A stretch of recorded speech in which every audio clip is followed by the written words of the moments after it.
States of America and to the republic for which it stands, one nation, under God, indivisible, with liberty and justice for all. Okay. Can you guys tell us why you got chosen to come and lead today? Go ahead. Because we are a part of the after school program. Okay. Great. Well, thank you for coming tonight. Would you guys be willing to go down the line and shake our hand? And you can grab one of these pins if you would like. Thank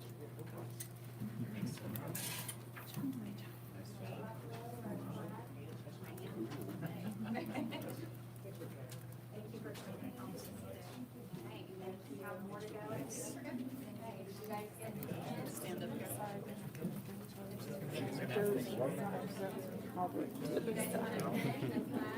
Trying to get Hello.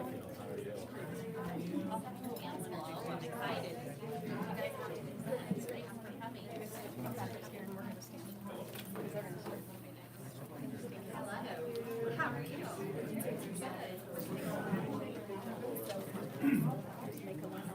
Oh, I'm sorry. I'm in the way. Guys, can we get a picture? Hold on. Do you think we can manage with that many photos? You want to do it now or after? Let's do it now. Okay.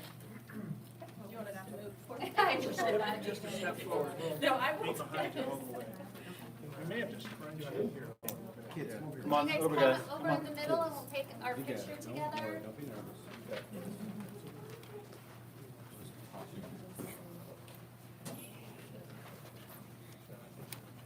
Squeeze in if you can. Might have to make sure. Fancy. Can you guys slide in for something a little more this way?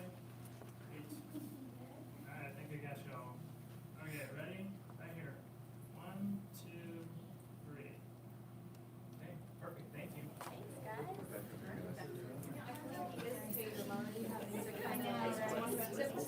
Go back this way. Hey, scoot back this way. All the way back down.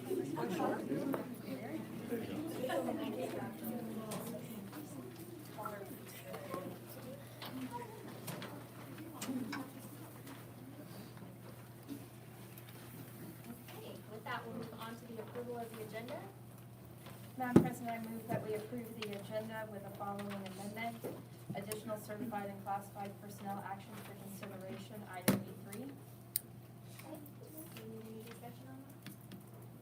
Can I get a second, please? Second. Fight it out. To me? I'll take it, yeah. Okay, thank you. All those in favor say aye. Aye. All those opposed, same sign. Great. We'll move on to delegations, Q&A, and public comment. Then we get to go to our building presentation, and we have Bernadine Sitz.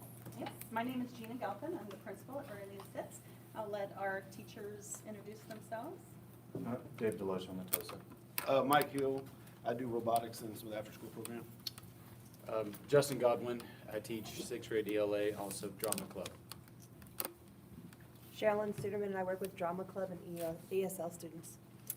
Becca Burnpin, 6th grade Social Studies Science, also student council advisor. Chris Carr, SPED. Lynn Guitano, Read 180. All right. At Bernadine, we believe in empowering our students to have a voice, and so they have created this presentation for you. They decided what topics they wanted to share with you tonight, and so I will turn it over to them to get started.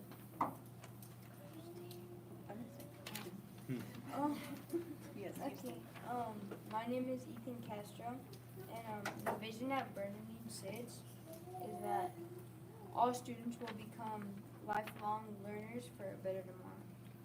Our mission is empowering excellence today and tomorrow. I'm a member of the student council at BSIC.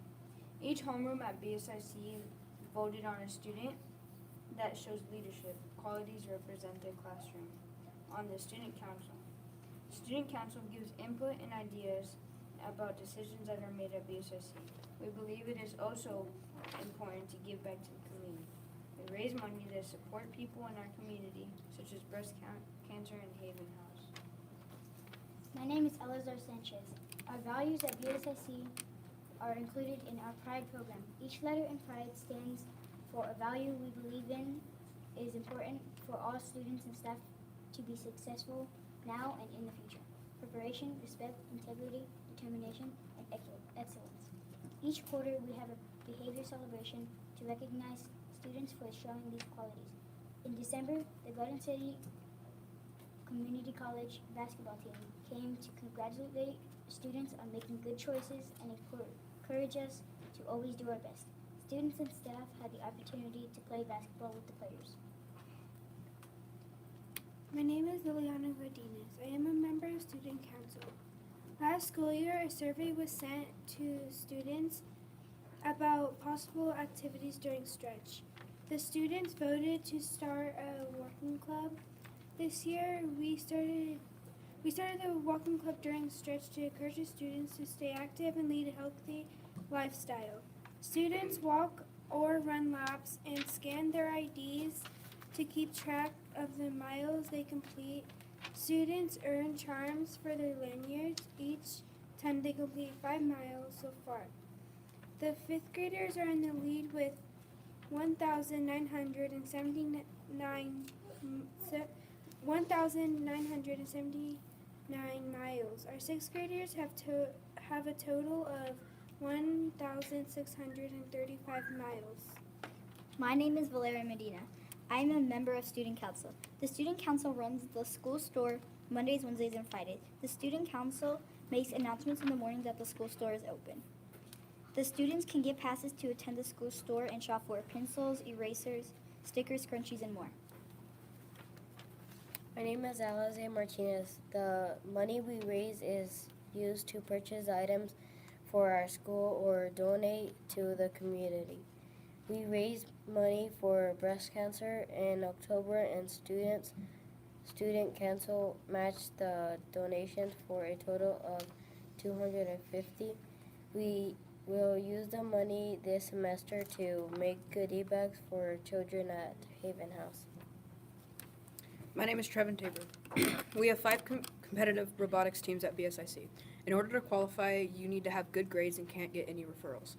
Students who qualify can fill out an application explaining why they want to be a part of the competitive robotics teams. My name is Aiden Griffin. At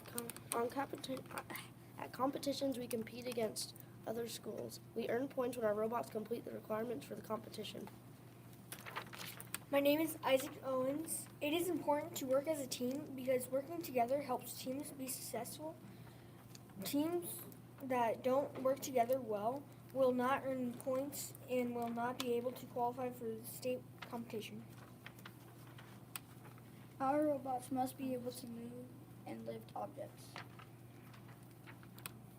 My name is Emily Alvarez. We have 3 teams at BSSE that qualified for the state robotics competition by earning points because we worked as a team, built the robots, and did the coding to help our robots move and lift objects. My name is Maggie. We'll have the robotics do their demonstration. Wait, please.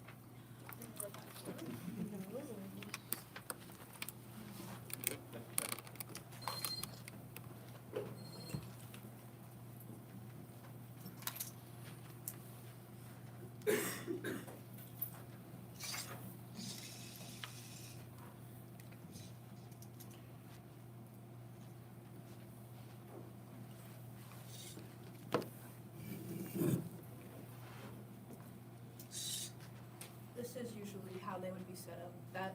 Those would be farther away. This is how they would usually be set up. We would have 1 minute, and then after 30 seconds, we would switch drivers with our partner. And there's corners that we have to get the cubes into, and there's also balls that we put the balls into for extra points.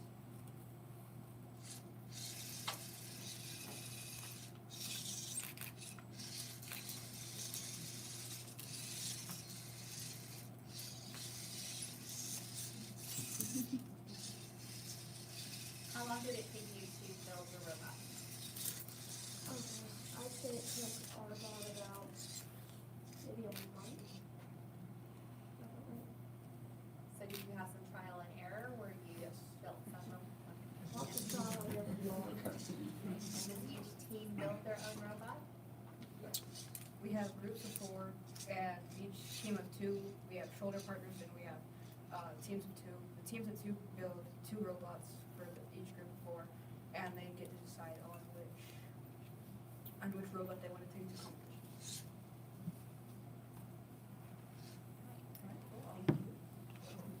And like now, they did a very good job in their skills, because at the KH tournaments, I got to judge that. And these 2 teams qualified for state. We had 1 other as well. All right, Maggie and Isol, do you want to lead this way?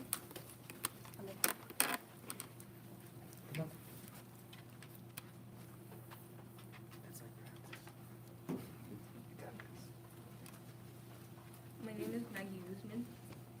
My name is Isol Torres.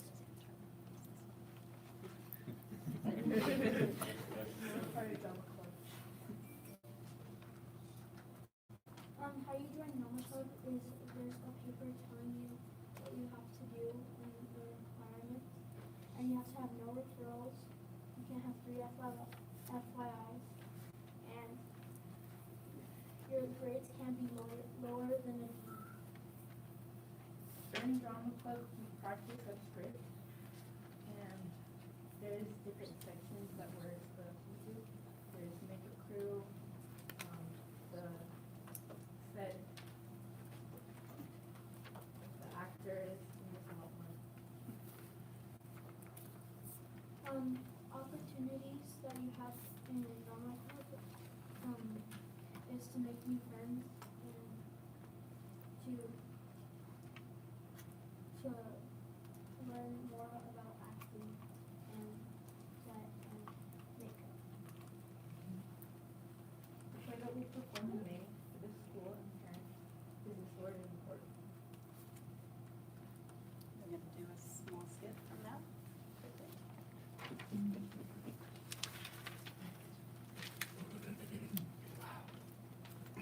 Nice and loud, too. Look, I know I'm not supposed to be talking to you before the case, but I just need you to know that I'm not murdered. This is all some sort of crazy mix-up. I was traveling from New York to Miami when I stepped in this little town, Berserksville. Big mistake. Turns out there's a murder on the loose with the same car as me, and now I'm the prime suspect. I'm so nervous. We haven't even got my lawyer. You're not my lawyer, are you? Oh, Tracy. Case. Right. Casey. I'm Mr. Fox. Sorry. I just get a little bit sometimes because sorry. You seem pretty clear. Well, sometimes I just, because Look, all I care about is if we're going to win. yes, I have full confidence in this case. You have a solid alibi. There's no way you'll lose. Just as long as there's not. Who's Mr. Scamerton? Oh no. This is horrible. This is. Why? Who is he? He's the best prosecution attorney in the whole state. He's never lost a case. He's really that good? The best. Well, I mean, I am innocent, so it shouldn't be that hard to prove, right? See, Mr. Scamerton doesn't really play by the rules. He's a little.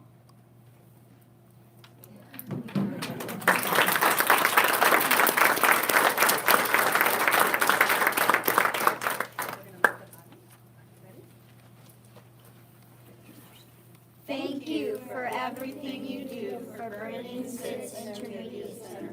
Show your bulldog pride. #be bulldog. Right.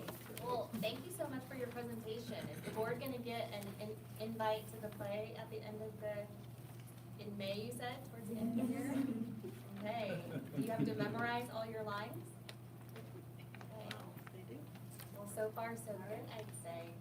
Thank you all for coming, and thank you for what you do to provide all those after-school programs too. I know that's extra time for teachers as well. I hope you students have thanked your teachers that are willing to give their extra time to provide those after-school activities. They're really fun, and they're really important, so thank you. And thank you all for coming. Board, did you have any questions, comments? All right. Very good. All right, Thank thank you. you. March 14th. Yeah. Have a good night. Thank you.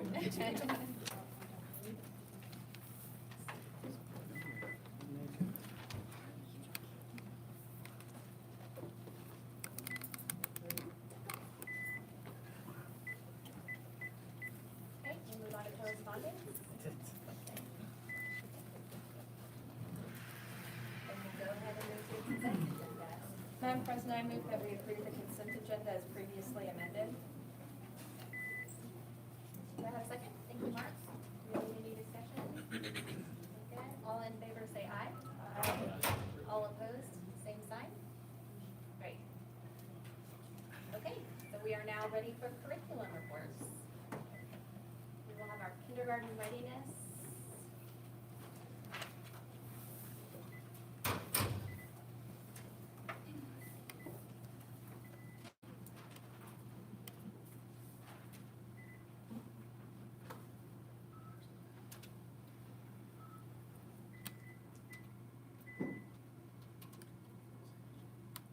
I've introduced you more. Do you want me to introduce you more?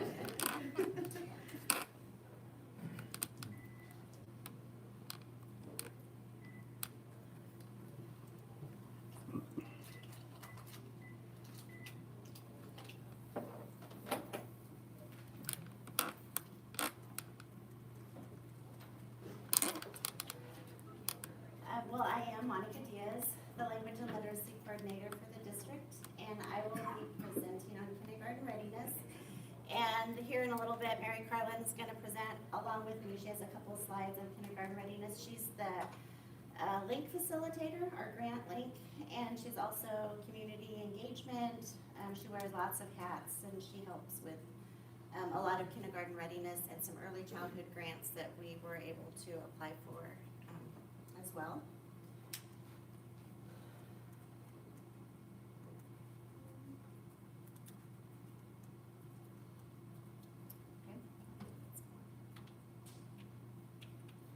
So a little bit of history about kindergarten readiness.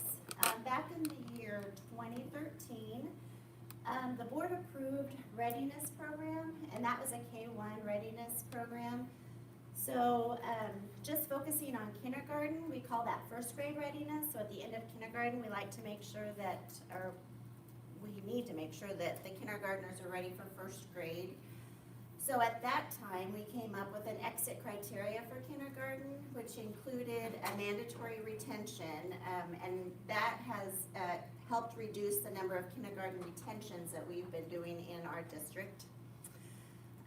With this, it's less subjective, more concrete documentation of performance of kindergarten students.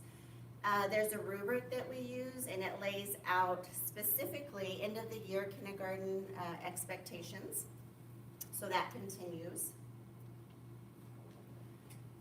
We have Garfield Early Childhood Center. So by having a early childhood center, we have one building for all our early learners. That allows us to have resources that are concentrated in one building. All the early childhood teachers are able to collaborate. And it also provides some parent engagement opportunities at that level. We've got lots of early childhood grants that we've been working on, and I'll let Mary speak to a few of those. She's done a wonderful job helping us apply for some of these early childhood grants. You might have heard about the Can't Wait to Read commercials. Maybe you saw them, heard them on the radio. Then they extended the program to distribute a book to all of the pre-kindergartners through first graders in 3 districts in Southwest Kansas, just to have something to give the kids, get their hands on. It's a bilingual book, and I'm going to pass it around. It has some really neat features that would have got the kids really engaged along with the parents, and that's really what we need to do. So be sure to look at the little, they're not bubbles, they're, I don't know, frillies. And then there's some cards in the back too, but that was a really good idea that the Kansas Health Foundation had to get early learners going and reading before they come to us. In kindergarten, we would like to see them a little more advanced in some ways. So that was the the Just Like You book. We just finished writing the Community Supporting Early Literacy Grant, which was also from the Kansas Health Foundation. And we were actually asked to apply for it, which sounded really easy, but it wasn't. It's taken some finagling, but I think we're getting it. They asked us to use a model called the Collective Impact Model.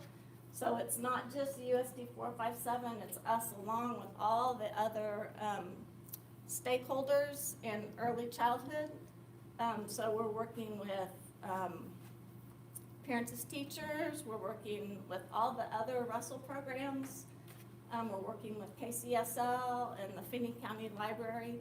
So it's what can we all do together to help these kids, these early childhood kids. The Western Kansas Community Foundation grant. So I wrote that grant. I felt like, okay, so here's how it started. I wanted to do a program called 1,000 Books Before Kindergarten, where parents are encouraged to, and whoever, any caretakers are encouraged to expose their kids to 1,000 books, thus exposing them to lots of background and lots of words before they get to kindergarten. So I went to several schools, and at one school I was talking to this dad, and he was so excited, and I was so excited that he was so excited, and then he said, where do we get the books? And you know, that's something that sometimes has helped me, I think, because I'd have to think backwards, where I should have been thinking, where are they going to have the books? It was backwards. So I decided to write a grant, and with that grant I purchased backpacks and lots of books. Each backpack will have 10 books, and then I'll have like 3, so like 30 backpacks at each site. I'm going to start at Garfield. Get things smoothed out. I plan to have that up and running when we do the bookmobile this summer.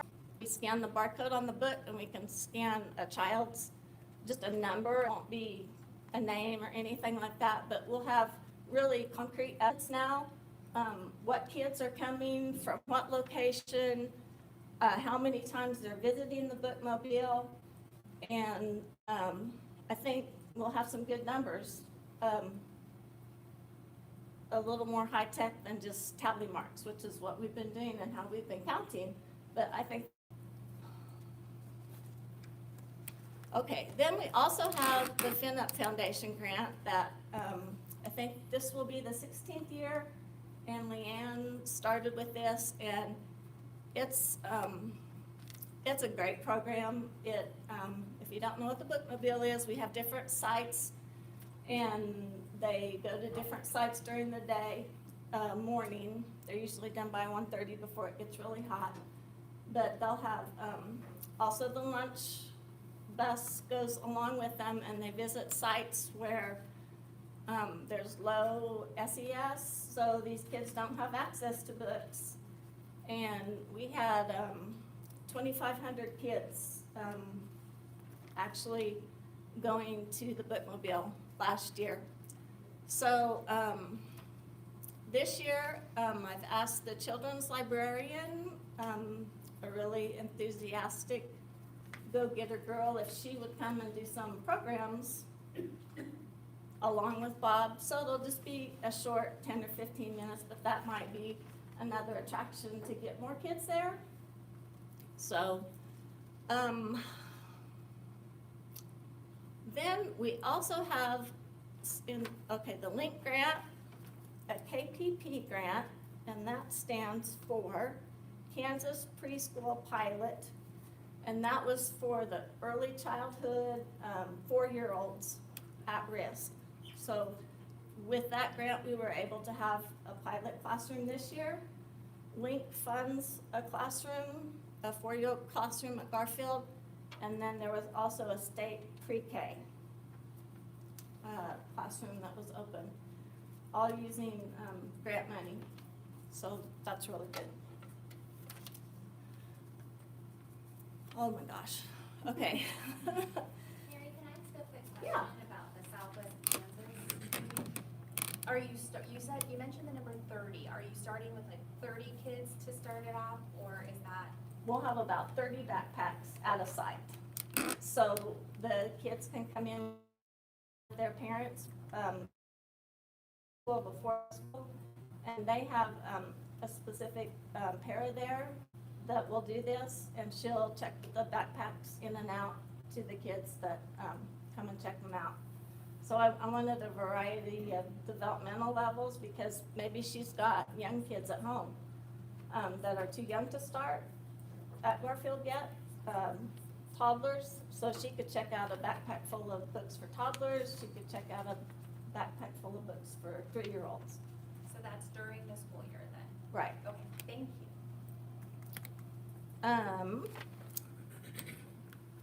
So Link has been, I think, just a fantastic opportunity for us.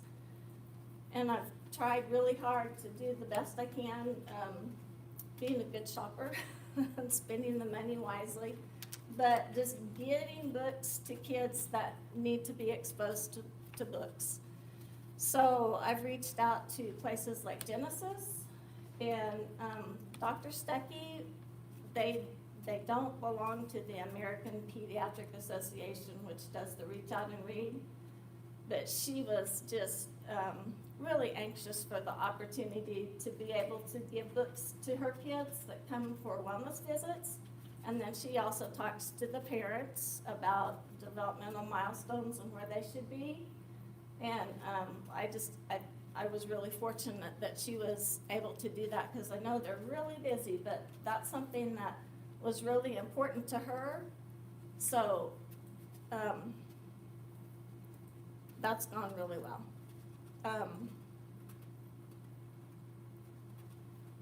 There was $1,000 in purposeful play money, and I think you guys have heard about purposeful play. The kids need to learn how to play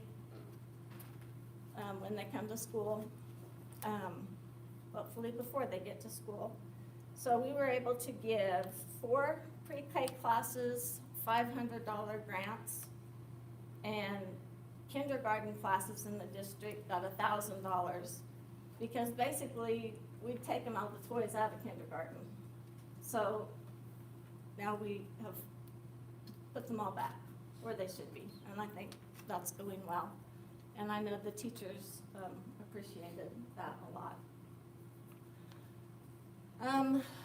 I worked with some private daycares that providers that I met through our bookmobile literacy specialist that goes on the bookmobile, and she knew about these daycares. They're bilingual, or some of them are just Spanish daycares, private. So I fixed up some bags of books that they could have to take home and go back and forth between home and the babysitter.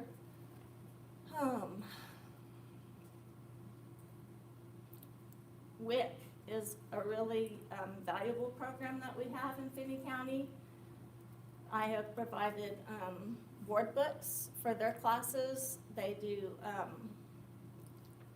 various classes on different subjects having to do with the health and nutrition of the infants that they work with. Given a lot of books to parents as teachers. I got an email from Danny today that said that her educators were just thrilled. They would like to have a book to give to their clients every time they make a home visit, but that would be like, we figured it out, like 3,000 or something like that. So we do the best we can, and we have provided them with some books this spring as well. Last year we had a visitor, his name was Tom Kirstein, and this was for a parent engagement activity. He came and spoke at Horace Good, and it was all about helping our kids be digitally responsible as far as managing their time on their devices. We had about 150. It was a pretty good turnout. I handed out a lot of copies of his books when I went to the the Live Well Garden City, Finney County meetings. I was able to distribute books that way. So I feel like we got the word out. And then a couple of weeks ago, we had a visiting author. His name was Matthew Golub, and he's trilingual, English, Spanish, and Japanese. You can imagine how excited the Spanish-speaking bilingual kids were to hear these stories, and he could change between languages really, really well. He was enthusiastic. He was kind of goofy sometimes. He was a good storyteller. Lots of music involved. So all of the kindergartners, Head Start kids, and pre-K kids, as well as patrons from the library that go to We Readers, they could come and participate at the sites. And then we did an evening event for parents as well. Okay, so you can see we are keeping Mary very busy for preparing kids for kindergarten, not only in our district with our early childhood center, but community-wide. So that's been wonderful for kindergarten readiness. We also, in district, have early childhood video modules that we were able to develop. So we have all kinds of trainings for our preschool and kindergarten teachers as well as administrators. And these modules include trainings for purposeful play and ASQ, which ASQ is a state required screening. So as we get new teachers in, because these modules are recorded and accessible on demand, we can continue to train our teachers. I'm going to show you just a little bit of how a teacher would go to on-demand training. They would go to Power Learning and watch. This is just a 6-minute little video on purposeful play. And we have worked with Southwestern Plains Regional Service Center to create some of these modules. The why, the what, and the how of guided or purposeful play. Much research supports the why or the value of purposeful play. In fact, the American Academy of Pediatrics states that active play, like moving to Baby Shark, is fundamental to children's health. They assert play helps children learn how to solve problems, negotiate, develop creativity and self-regulation, as well as ensures a strong start to language and cognitive skills. Watch 3-year-old Ellis and 5-year-old Hattie's unstructured free play of drive-through winning. What learning do you notice in their play?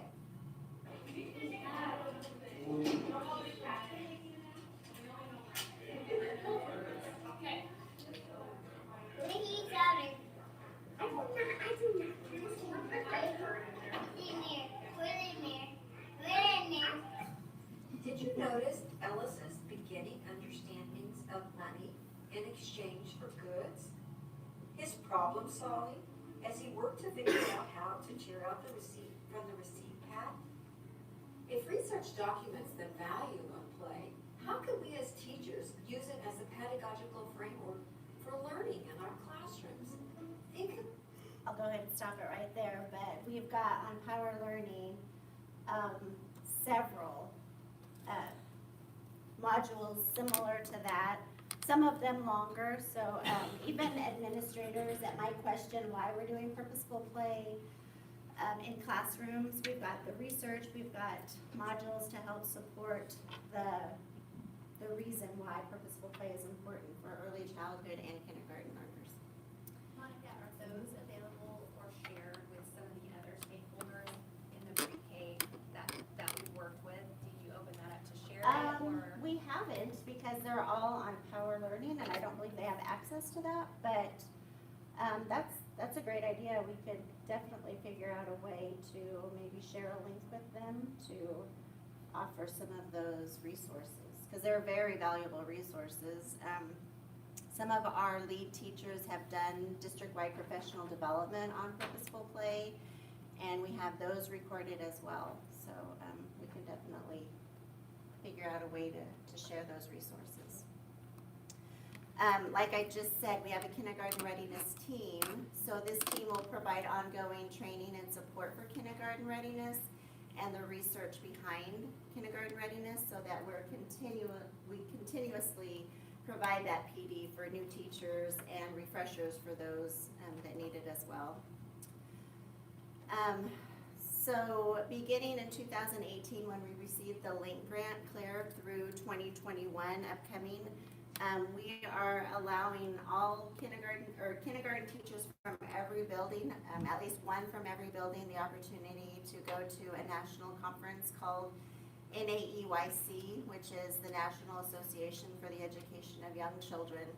And this is a training that, as far as I know, we've never been able to send teachers to, and they're so excited about going to a national training focused on early childhood. So that's been exciting. Here's just a little bit of data. At our Garfield Early Childhood Center, we have 595 students currently enrolled.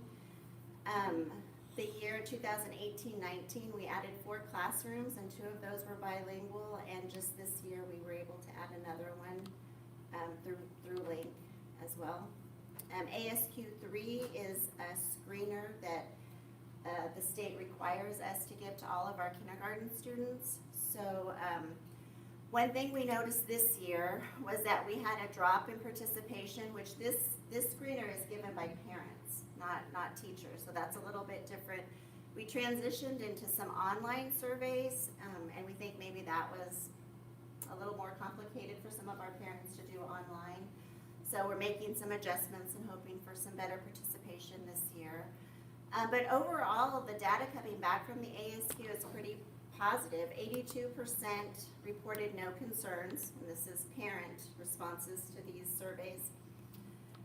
Problem solving had 24% indicating some concern. Fine motor had 19% some concern. Communication 15%, and gross motor 14%. So overall, we're pretty pleased that there isn't a huge flag of concerns. I'm sorry, ASQ's ages and stages questionnaire. And then there's the ASQ SE2, which is the social emotional part, and we're required to give both of those. So the SE, which is the social emotional part, 84% of parents said there was no concerns in the areas of social emotional development of their children. Teachers do use this data to have conversations with parents and assign their play groups based on needs. And teachers also collaborate with support staff to meet student needs. So if there's gross motor concerns, the PE teacher will know about it. If there's some fine motor concerns, they might share that with the art teacher so that they can provide the support needed.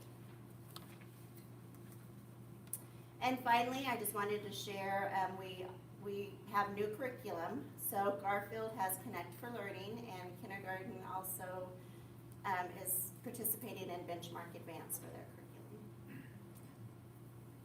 Do you have any questions? Yes. Garfield, that's a big number. Is that a growing number, or is that a pretty steady number? I think it's growing all the time, and it could be much bigger if we had the room and teachers, and yeah,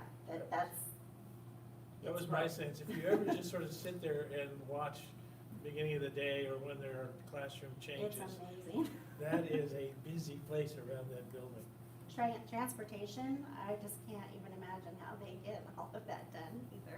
It would be interesting to see if we have the data. It's just a simple trend in growth and use of Garfield and the programs. I think the growth is happening because of the additional classrooms. So the more ability that we've had to add those classrooms has allowed them to increase their enrollment. So the less we turn away? Correct, because we have more spaces available by adding additional classrooms. So if you build it, they will come, kind of. Yeah, for sure. Okay, thank you.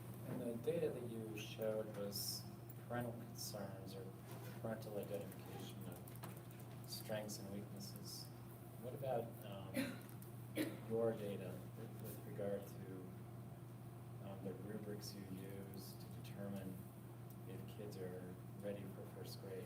Are you tracking that data? Are we We making? can track some of that by retentions, but that has gone down. I don't have that number. I could look that up if you wanted to know the retention data from year to year. What we did notice by transitioning into a rubric was that district-wide, there were some retention concerns because there was no solid data to help teachers decide whether a retention was needed. So some teachers may just have a gut feeling. Well, that gut feeling may not really represent the data or the solid facts whether a student should be retained or not. They just felt like maybe they could use another year. And now we've got some solid data that is aligned with our state standards that yes, they can complete these things. They might be developmentally a little bit delayed, but academically they're ready for first grade. So that has helped that. District-wide, everybody is on the same page with the expectations of what a retention would look like. And how long have you been on the same page with the rubrics that the state developed? 2013. Okay, so we are 6 years into it. We're starting to get some longitudinal data about perhaps objective analysis of the success of this kind of all hands on deck comprehensive, very involved efforts that you're putting towards first grade readiness. And I'm just curious to see that the grants and the efforts and the time, the enormous time that you're putting into these programs is translating into data that supports that we are on the right track. And some of what we're talking about is very recent as far as all of the community involvement. That really came about last year with Link. So, and unfortunately, Link is a 3-year grant, $3 million worth of resources for us to help support kindergarten readiness. But yeah, I'm not sure 3 years worth of data, how we would, I don't know, yeah. Also, correct me if I'm wrong, but one of the advantages to that rubric initiative for first grade readiness was to better engage the parents on what expectations were going to be there. So it was my sense anyway that maybe one of the reasons for the drop in retention was that parental engagement. Is that right? Yes, all the teachers are expected to do a parent meeting at the beginning of the year to lay out what the rubric is, to go over the expectations of what kindergarten is, because to many parents it's a surprise how academically rigorous a kindergarten classroom is. So that allows the parent to be more involved, and knowing that there's a possibility of retention really pushes the parent to be more involved and supportive at home. I had follow-up. I'm curious with this initiative, if we've got data on second grade readiness, if that's even the right term, if we went up in retentions on second grade. We could probably look that up as well, because there is a first grade rubric as well. So that is second grade readiness. I didn't put it in this, but there's a rubric as well. And then there's an optional rubric. All of the retentions went down last year. Okay. It was a curiosity question, but thank you. I don't have the exact numbers, but I can look them up. Okay. That's sufficient. So the retentions went down for both first grade and for second grade. I think I remember you giving us those numbers at one point, but I'm still trying to get a hold of all of your acronyms. in my third year, so I don't always remember those trends. But I sure would like to see those included in these types of presentations. It's admirable and a little bit overwhelming of how much effort and time and grants and grant writing that goes along with this. Just would be nice to feel comfortable that all of that effort is, kind of producing the results that we would like.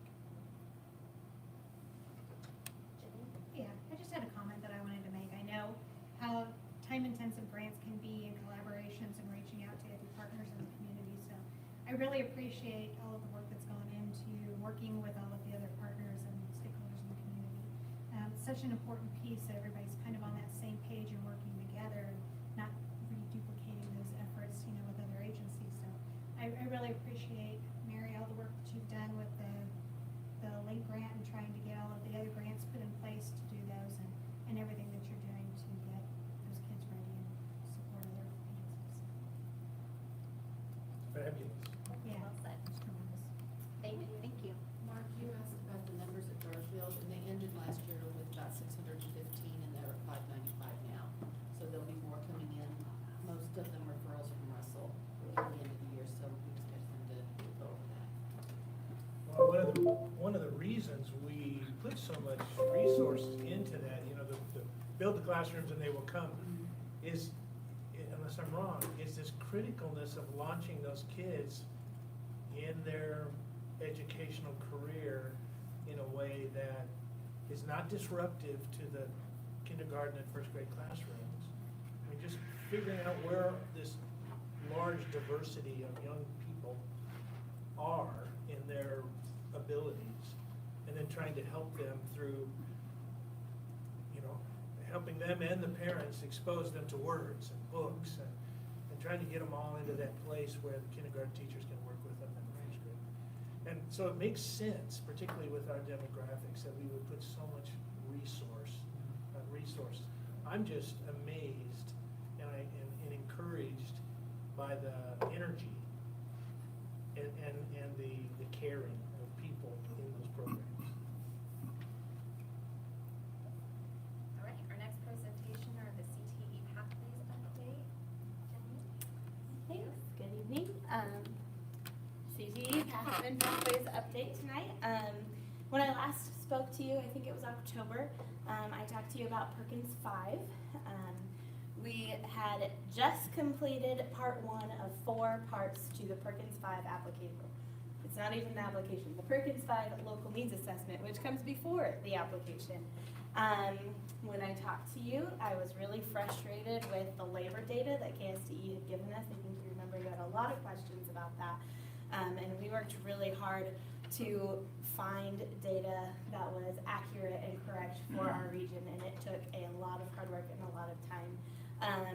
One thing that had been frustrating at the time I was talking to you, and I wanted to give you an update, is meat packing and processing had been considered restaurant and event management, and Nicole Hahn back here in the audience advocated really hard for that to be changed. And they did actually change that for us to an agricultural related pathway. So that was a really good win for us, because we knew the data was saying funnel our kids into restaurant and event management, and we knew that that was not the training our students needed to work in the industries that we have here. Also, another point of frustration that we had when I talked to you last was that our job writing the Perkins 5 local needs assessment was to look at the data for pathways in our area and then write to the state whether we should or should not have that pathway. And no one on our committee felt comfortable advocating for any of our pathways to go away, even if we don't have local data that supports those pathways. Specifically graphic design and fashion, apparel and interior design. Those 2 pathways are still very beneficial to our students. We know there are jobs in other places in the state, and we just could not write that we should not have them. So we decided together as a core team that we would write Perkins 5, stating for every pathway that was in our region, we would find a reason to advocate for it to stay. So today, I am happy to announce that we have completed all 4 sections of the Perkins 5 application. We submitted it on time on February 1st. And the entire Perkins 5 document was approved as written.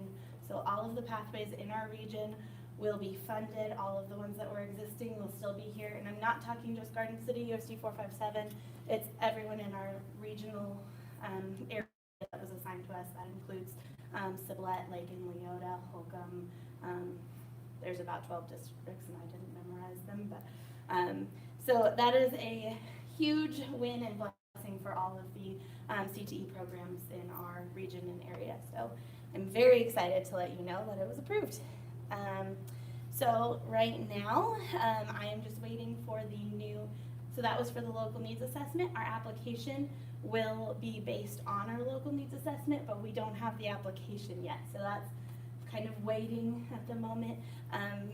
So soon teachers will be able to request things that they would like to purchase through this grant, and I'll be evaluating that, but I can't evaluate that until I know the rules of the grant. They don't have that yet.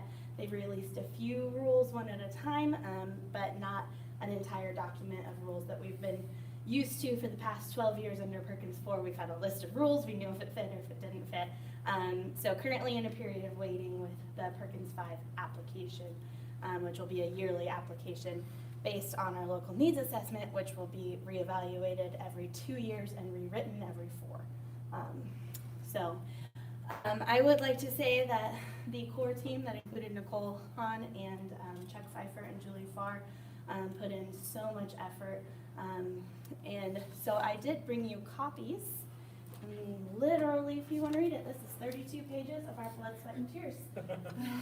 There you go. And again, I'd just like to reiterate that this is a regional document, so not just USD-457. So you might see pathways that we wrote about in there that we do not currently offer, and that's because another school in our region is offering that pathway. So we did work on the Perkins 5 application with Garden City Community College. We were assigned as co-chairs, Chuck Pfeiffer and I, to the Perkins 5 local needs assessment team. While working on the Perkins 5 application, we learned that the Garden City region is significantly below our peers in the secondary performance indicator 4S2, which is post-secondary credits attained. So this indicator measures the percentage of CTE concentrators, which I know that's a CTE specific term. And Tim, you mentioned all of our acronyms. There's a lot of them. So a CTE concentrator is a student who has taken at least 2 credits in one given CTE pathway. So it can be at any level. We have intro, technical, and application. 2 credits, they've taken it and passed it, then they're considered a CTE concentrator. This indicator shows the number of those students who have learned a post-secondary credit at the time of their graduation. So students who have taken a dual credit course who are in CTE. And so the state average in 2018, which is the most recent data, was 60.2%.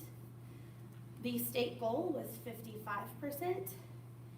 And this is the negative part of my presentation, so just brace yourself. Our Garden City region was at 16%. Of what? I'm sorry. Students who are in CTE pathways in high school, who have taken at least 2 credits of high school CTE classes by the time they graduate in a pathway. 16% of them have also earned a dual credit. That number should be 55%. So, Chuck Pfeiffer, the Dean of Workforce Development at Garden City Community College, and I made increasing this number as quickly as possible our main goal in working together in our partnership. This is not a number we can increase quickly. It happens every year. The opportunities have to be there for students, but we have worked together to develop as many dual credit opportunities as we can for our students and really focusing on CTE courses. So when we decided to do that, we looked at 2 different types of courses, or 2 different ways to determine which courses we might offer. So we started with looking at the CTE courses at GCHS that have significant enrollment that already had a class that was similar at Garden City Community College. We also looked at CTE courses that qualify for SB 155 funding, which just means it is tuition free for high school students. So those classes are great opportunities. One common misconception about them is that they are intro level. Some of them are not intro level. They qualify as SB 155 if they require extra training for the teacher or extra certifications at the college level. So it is challenging to find classes that are at our high school students level that qualify for SB 155. So looking at significant enrollment at GCHS and classes that have counterparts at the community college, we came up with, at the high school it's called 21st Century Journalism. At the college it's called Media in a Free Society. And the rule is over 80% of the competencies or the standards have to overlap. And so we had a significant overlap there. So this coming school year we'll be offering 21st Century Journalism as a dual credit. It will be called Media in a Free Society at the community college. These classes, just to clarify, are not free. These classes will be under the college's tuition schedule. Also Accounting 1 and Accounting 2. So those are 3 new classes that we were able to develop pretty easily because they already had the class, we already had the class. Let's just match them up. But none of them are SB 155. None of those are SB 155. So then here are the classes that we looked at for SB 155. That is a long list that's hard to find and hard to get. But the college did a great job of trying to find that list for us. So we are offering Ag Economics, Farm Management, Marketing, Interesting, Manicuring. It's not. At first I thought it was a misspelling of manufacturing, but it is not. Manicuring is in your nails. Carpentry 1 and Carpentry 2. Manicuring and Carpentry 1 and 2 are a completely kind of new idea for us. Our students will complete 1st through 4th hours at Garden City High School, and then in the afternoon they will spend their entire afternoon at Garden City Community College. With both of those programs, when they finish, they will have a Cert A, which is, forget how many hours? 18, thank you. 18 hours of college credit in 1 year. So they will be certified to go out into the workforce when they finish that year. Those are some really exciting opportunities. And again, all of those are SB 155 tuition free. So we are really excited about those opportunities. I have had many students come in and ask me questions about manicuring, so I know we have interest there. So I'm excited to see what the enrollment numbers are for these new classes, and hopefully we will get a lot of enrollment and start to raise that post-secondary credit percentage significantly. It is going to take us a while to get that percent up, but we will continue to work on it and look for more ways that we can partner. So if you... Is there a reason that we kind of fell behind in that number, like with that trend? We think it comes to a lack of communication between the two entities, and we've really worked to bring that communication back up. Chuck and I meet often, we call each other often, and we try to find what is the barrier to students coming and try to work through. For example, we've talked about the Ag Economics and Farm Management are going to be taught at 7:30 in the morning, so our students are able to go to that class and make it to Garden City High School for second hour. And so we're looking at more opportunities for early morning classes or just classes that fit our schedule better. But I think there was, and I can't speak to it, Chuck and I both started in their positions at relatively the same time, and we have worked together. But prior to us, I'm not sure that partnership was quite as strong. So I think it is just a little bit of both of us learning our jobs and then learning to work together. But that's what I attribute it to. Yeah. Can I jump in? Mm-hmm. I've had started some conversations with Steve about not just the tuition at community college, but the fees that are added to the tuition. So help me understand, Steve, you explain this to me, but if if the class is held in the high school, the fees that the community college assess are not assessed? No, I don't believe that's accurate. That's not accurate. I don't believe so. In some of these, SB 155, the manicuring and the carpentry will definitely have fees, and we don't have exact totals on that yet, but the college has committed to keeping them as low as possible. For manicuring, there's a few things they need. For carpentry, like a tool belt and a few different small tools, but the college will provide most of the large tools, or all of the large tools. So what I was running into when my kids are now gone and through this, but the fees that they paid for classes at the community college would many times run roughly 40% of the tuition fees. And the fees were for computer lab, they were for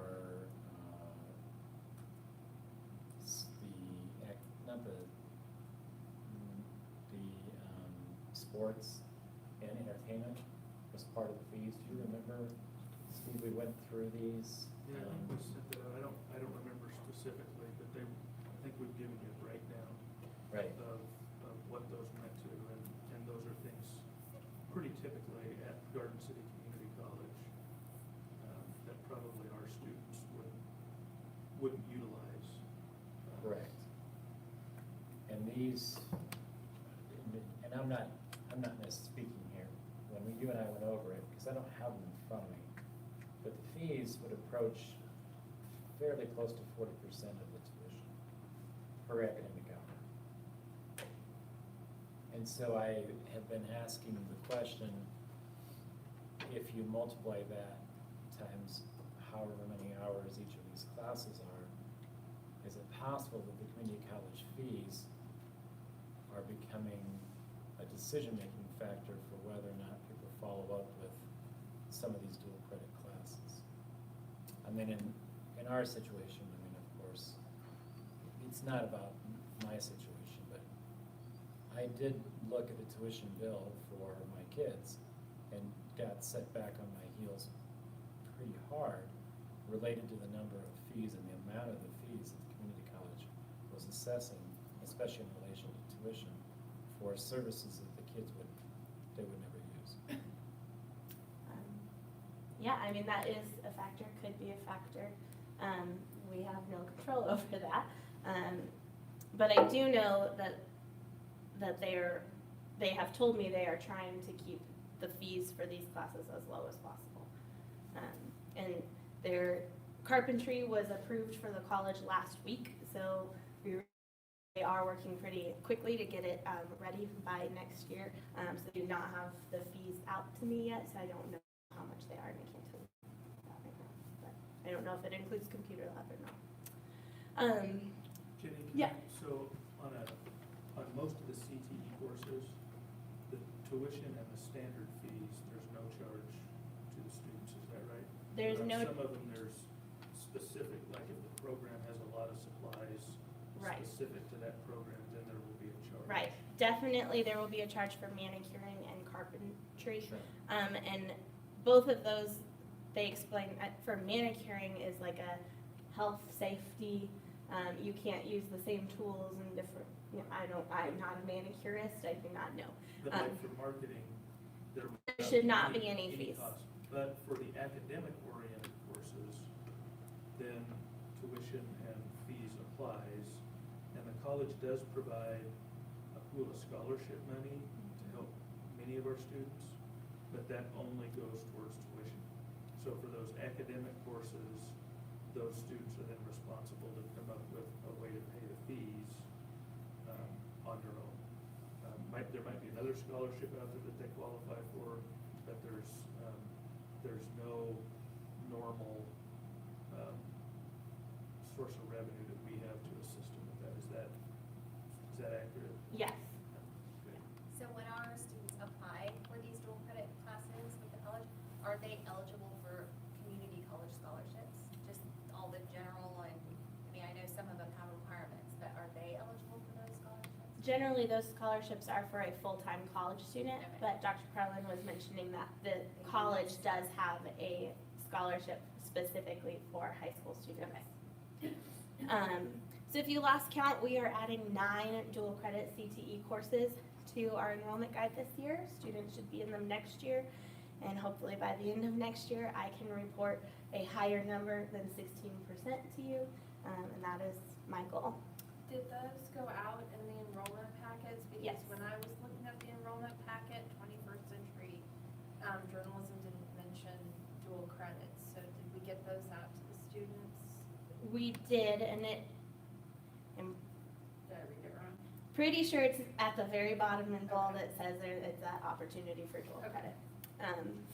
If not, I made a mistake because I typed the enrollment guide. I but probably read it wrong. So. I'm hoping that you did. But that enrollment guide is a tough monster to tame.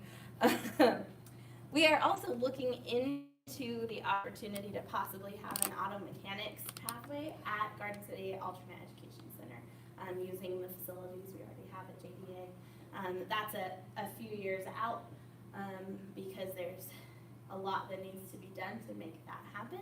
But I'm excited to have a pathway for our alternate students. We would also, we've talked about busing in students from the high school to Garden City Alternate Center if they are interested in auto mechanics. And that would be an entirely dual credit pathway.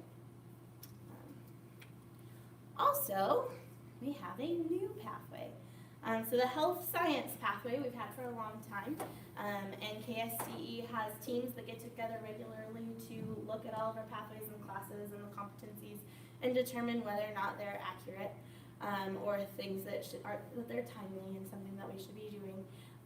And they removed biotechnology from the health science pathway, and instead included it in the biomedical pathway.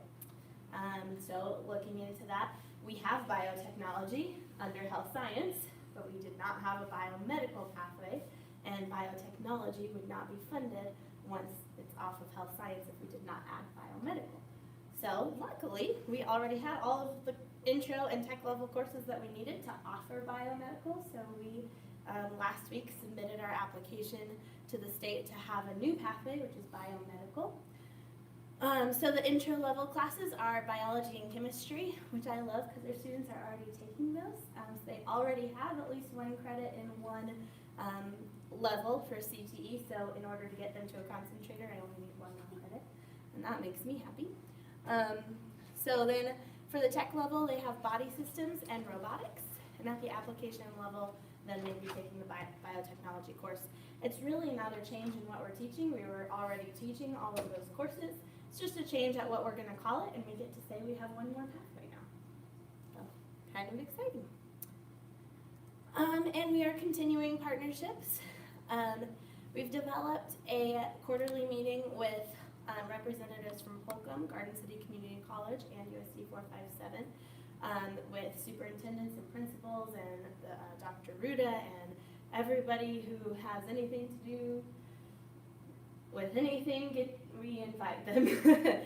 The list gets longer, I think, at every meeting, and it's really just to get together, look at what opportunities we could provide for our students and how could we get them there. So that manicuring and carpentry, both of those came out of that meeting.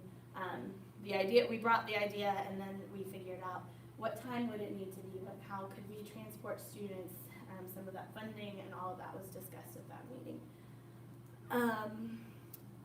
Like I mentioned, meet with Chuck Pfeiffer, the Dean of Workforce Development at the Community College regularly.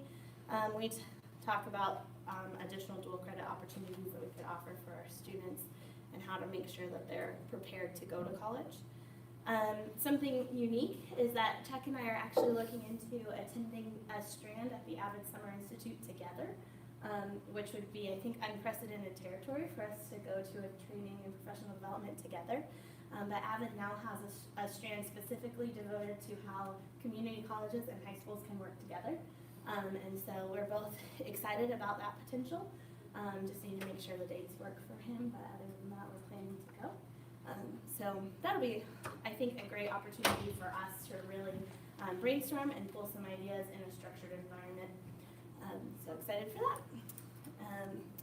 We work with Finney County Economic Development Corporation a lot. They keep us up to date on incoming and changing business and industry needs so that we can better prepare students for the workforce in our region. A recent example is we've worked with them for quite a while with Empirical coming in and talking about what their labor force needs are going to be, and promoting currently more students to take welding courses because they're about to need a lot of welders in our area. So we've been working with them to also develop some specific course sequences within the manufacturing pathway so that we can prepare students for the opportunities at Empirical when the plant does open. Continue to work with Finney County Workforce Connection Youth Development Committee. We evaluate the needs of our students and our local businesses. And I did have a plug for our upcoming event, the Virtual Job Application Fair, which is going to be on April 29th in the library at Garden City High School. This is like a job fair, except we've had waning participation with our businesses. A lot of them say they just don't have the staff to send to us. So we're going to try having one centralized place for job applications. They can give us their application, and then we're asking for them to come in and volunteer their time to talk to the students and help them with the application. But if they can't make it, they'll still have that opportunity to have their application available to students. And we're going to divide it. In the morning will be students who are graduating, so 18 and older, because a lot of our jobs in the community, a lot of times they tell us, well, I'm not coming to the high school because I can only hire 18-year-olds. I think it's a misconception that we don't have 18-year-olds. We do, and a lot of them are ready to work. So we're really going to target that in the morning, and then in the afternoon we'll target students who are looking for a part-time summer job, part-time or seasonal. So What's the date on that again? April 29th. And we're looking at all day. And that is the end of my presentation, unless you have questions for me. Start down here this time. Please have any questions? Guys, okay. You know, it's real interesting to have watched some of the community colleges around the state. It's probably all over, but where they're starting to locate facilities. When they build a new high school, they build a new annex for the college right there, sometimes connected. And I'm wondering, is that in part thinking in terms of this very thing of trying to make it easier for our high school students to get dual credits and launch into that future? We're fortunate that we've got Garden City Community College right here, but having sat in on a past Holcomb board meeting, I think at one point they were struggling in being able to offer because of those individual agreements apparently that have to be struck between the community college and USDs. So it's kind of neat to hear you guys are collaborating like that. Yeah, we're working hard with those agreements. We do have to have an agreement with a community college, but now it doesn't always have to be your most local one. So some community colleges are working on, they're called statewide articulation agreements, so that it's a little less difficult for USDs to make those connections. And I have encouraged our community college to write as many of those as they possibly can, and they have actually uploaded some. So hopefully those are being used across the state for different schools that. Are those like online classes, that kind of thing? An articulation agreement essentially says, generally, they're all different, every single one is different, but generally it says if a student completes this pathway in high school and completes these classes, we will give them this introductory level class. They won't have to pay tuition. We'll put it on their transcript as though they've taken it. So it's an incentive for our students to complete a pathway, especially if they're considering a certain college and a certain major at a certain college. So yeah. Any other questions? I might just make a quick comment. I'd like to thank Jenny and Chuck for all their work in this area. They, no doubt, those two communicate more and work more on this than anybody else from our organization. The board has a goal, I can't remember off the top of my head if it's 3, 4, 3, 5, but it's deals with 3.5, that deals with partnerships and collaboration. And I do want to comment that there has been more of a focus here recently, and President Ruta's leadership at the college has, I think, opened up some opportunities for some of these conversations to be more productive, and the partnership is really starting to work well. You're starting to see some of the fruits of that labor in terms of increased offerings, tighter connections with our community and what the needs are in the community. And I think, there's still opportunity, lots of opportunity to improve that, number of our kids that have been taking advantage of some of these. We need to see that improve. But I just wanted to make sure that the board does recognize these guys are putting in a whole lot of work. But there's also conversations that are happening, I think, in other parts of our organizations to make sure that they have the support they need to deliver these opportunities to our kids. Yeah, just piggybacking on that, I'm super excited. One, thank you for advocating for our region and giving a voice to what we know, makes sense. So That goes to Nicole on that. I mean, I really appreciate that. So many times we get handed down things that just are nonsensical, and it almost feels like not worthy of fighting for that, but it really is, and it makes a difference to our communities, and not just our schools and our students, but I mean the community. So that is awesome, and I'm really excited about that. Thank you, Jenny, because these projects that you've mentioned sound ginormous, and I can see that that you just work really hard to give our students all sorts of opportunities, and increasing that collaboration. When I see proactive, when we see what's going to come in, and we can give our students welding jobs or high-paying jobs, good jobs. So if we can be proactive, that's just awesome again for our community. So I just really can't stress enough how excited I am about the increased collaboration and just the opportunities that you guys are going to be giving our community. So thank you. And congratulations on this milestone. Thank you. Yeah. And as a board member, I appreciate you showing us that number, and it's not a good number, but that's where we're at. And to be able to present that honestly to the community, because then they understand what supports are needed, or it's just an honest reflection of ways that we need to improve too. And I, as a board member, really appreciate that. So never feel nervous that if you have bad news. I mean, nothing's perfect. Nothing. We can't be high in all things. And when we see where we need to work, it gives us perspective. So I just really appreciate that. Thank you. So thank you.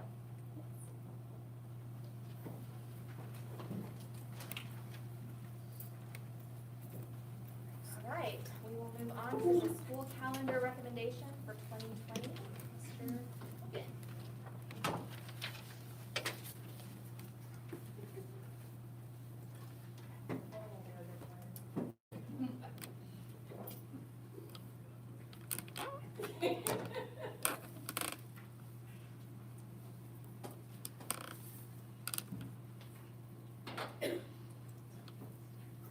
Good evening, board. Thank you for allowing me to come and speak about the calendar again.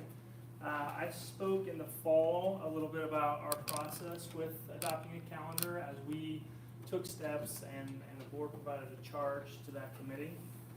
So I'm not going to spend a lot of time on reviewing that information. I'll just touch base on a few highlights. So the first screen that we have just gives you the makeup of our committee.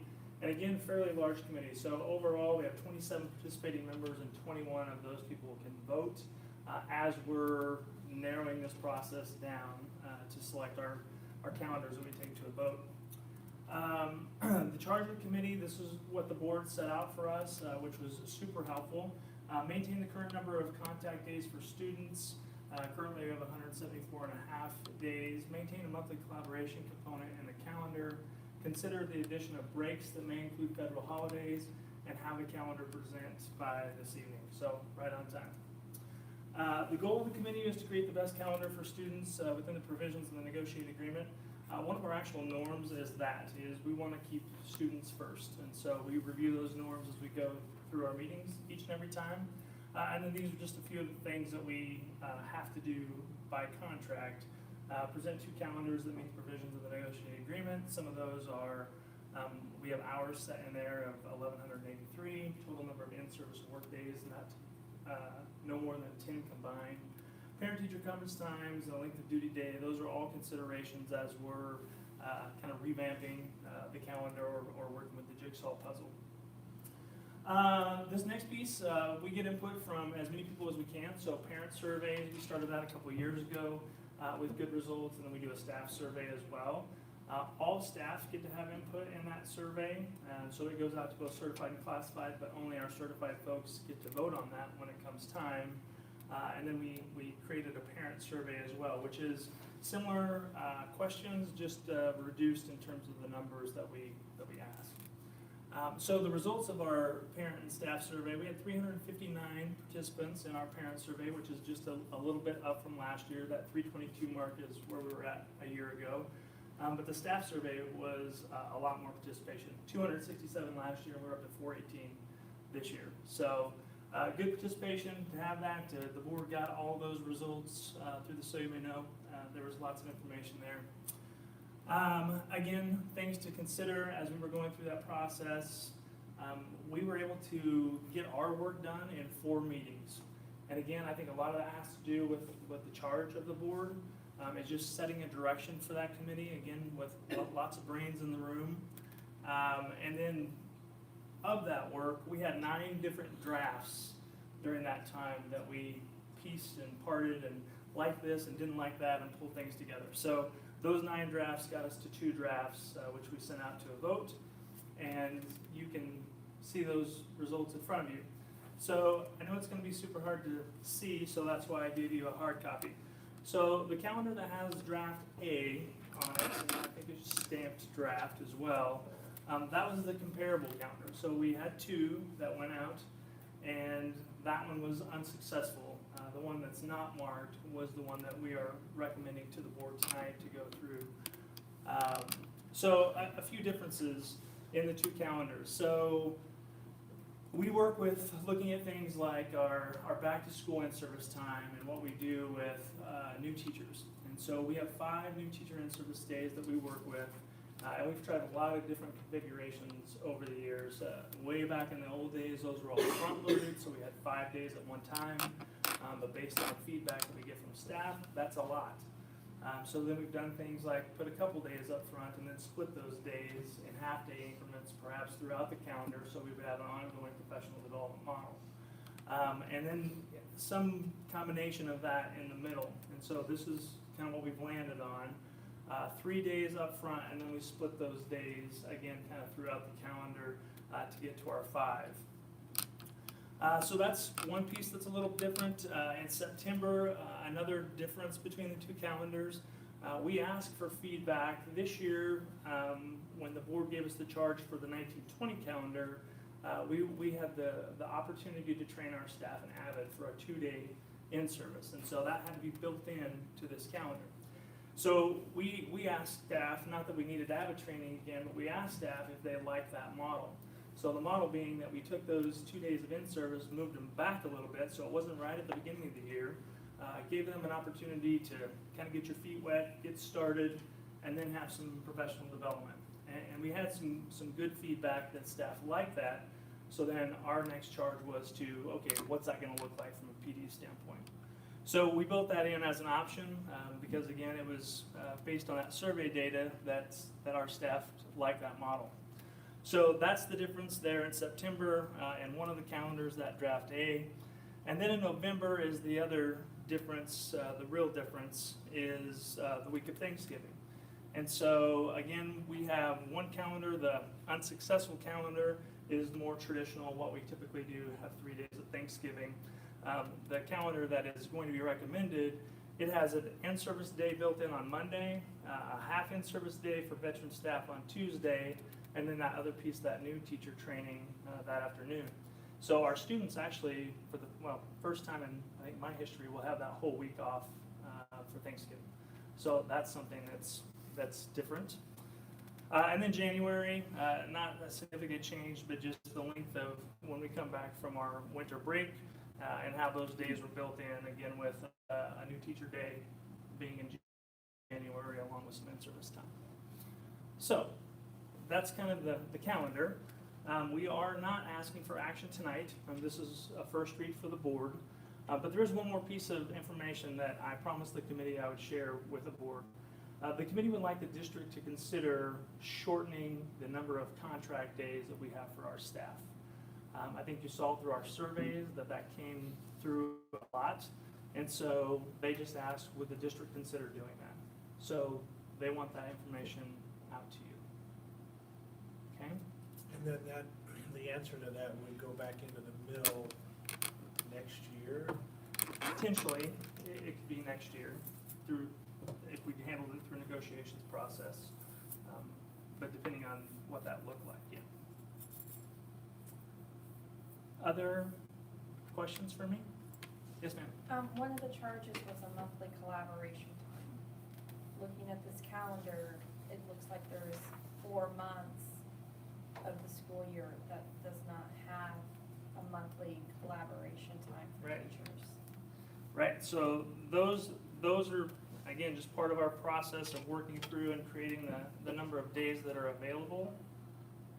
That's, I mean, we spread that out as much as we could through those different times. So every one of those in-service pieces will have a collaboration time in it as well.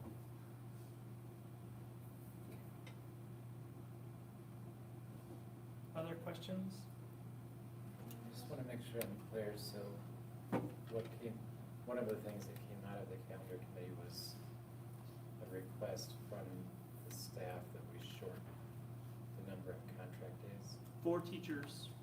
4 teachers. Yeah, yeah. So that's just the information that we got back through surveys is that's a big request. You saw those through that information that was sent to the board after we completed that step. So they would like for the district to consider shortening those days. Is there a way to do that? Still keeping in mind the charge, our student contact days, but is there a way for us to shorten contract days for our staff? And are they seeking less student contact days in that sense, or just?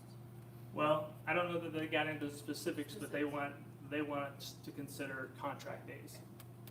And was there any concerns, because I bring this up every year, about how early we start in August? And another one that I've been asked about is how our district starts on, say, a Monday or Tuesday versus a Wednesday or Thursday, and how that affects the students by the end of the week. Sure. I Yeah. threw 2 questions at you at once. Yeah, no, it's fine. Yeah, all considerations. Those are, a part of those 9 drafts are that, is moving back that first part of the new teacher in service, moving that back later in the week, so that shoves everything back to midweek. Because that is feedback that we got from staff, is don't have a full week of school the first week back. So we look at that on the first week, we look at that in the return week in January, but it is just kind of a balancing act of what we do, how it all lays out, I guess. But we do consider that when we're looking at full weeks, half weeks, where we put the in-service days to make that happen. So were those concerns that were brought up this year? Sure. Okay. Yeah, both through the survey and the work that the committee did on those, like I said, juggling those 9 drafts. And this is, on the one you're recommending, that January 6th date, where you have the in-service, where, on the other calendar, that's not on there, so where was that day pulled from or changed? It's a teacher work day Okay. on the calendar that we're recommending on the 6th. So that's part of that negotiations. They have to have a work day in order to, before they meet with students. Okay. So that's that, and then that work day is on the 5th on the draft A calendar. Is that your question? Well, I guess I was looking for the day where kids were in school where that was swapped. Does that make sense? So. Where we came up with the in-service day on, which would be the 5th of January. Well, on draft day, they go to school on the 6th, then on this one, they don't. Yeah, so the in-service day is really the changer there on the draft B, I will call it. So on draft B, on the 5th, that's an in-service day, which we don't have in draft A. So the in-service day on draft A was used to build those back-to-back in-service days in September. So again, it's just moving pieces around. I apologize for putting you on the spot. Do you know offhand the number of contract days that some of the surrounding school districts have in relation to what we have? I don't locally. I provided at one time, and I don't think I have it, Dr. Hannigan here, but kind of our average mean, the number of days that we have student contact days versus other 5,000 plus districts, and we're right in line. So if you looked at our size, we're right in line with the average in the state. But I don't have it based on Holcomb, Deerfield, Ingalls. I know that I think we're a lot different than Ingalls. I think they have a very short calendar, but I don't have the comparisons. So state average is 169.9. This would have been last year's data, and then districts over 5,000 are at 173.6, and we're at 174.5. That's student contact. Yes, sir. Student contact days. And then is there a required amount by law? It's 1,116 hours is what the statute is. Other questions? Does the state has only a mandate for the number of student contact hours. There is no mandate for the number of professional development or contract days that are not student contact days. No, I don't believe. If I'm understanding your question. The number of, I'm trying to sort out, because you gave it to me in hours, how many student contact days we have versus how many teacher contract days. Okay, 174 is student contact, and then we have 184 contract days. So they have about 11 days? 10 extra days with our teacher contract.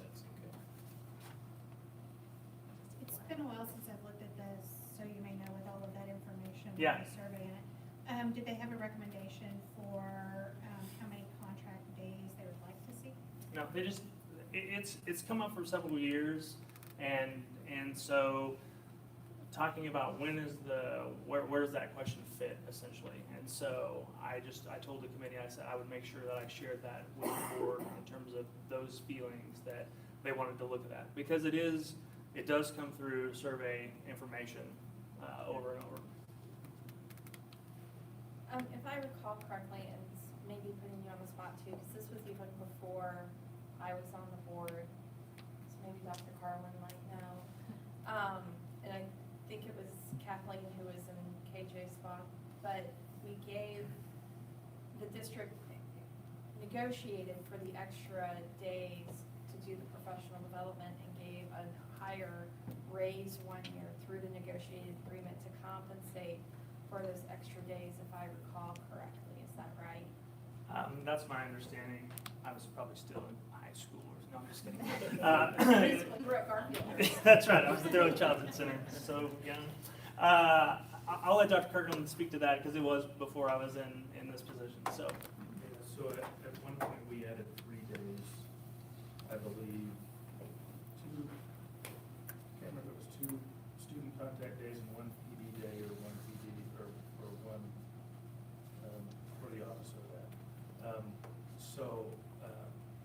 I think we paid daily rate of pay, we added to add those, to add those 3 days. So I think one of the things and I appreciate the committee's work on this, and they're trying to be respectful of the feedback they get. But I think really this is probably an issue better addressed through negotiations than through the calendar process, because it is a contractual issue with the teachers. And so we're getting ready for negotiations this year to start that process. And that would certainly be something that fits right in with how that process, the topic, kind of topics that process would normally discuss.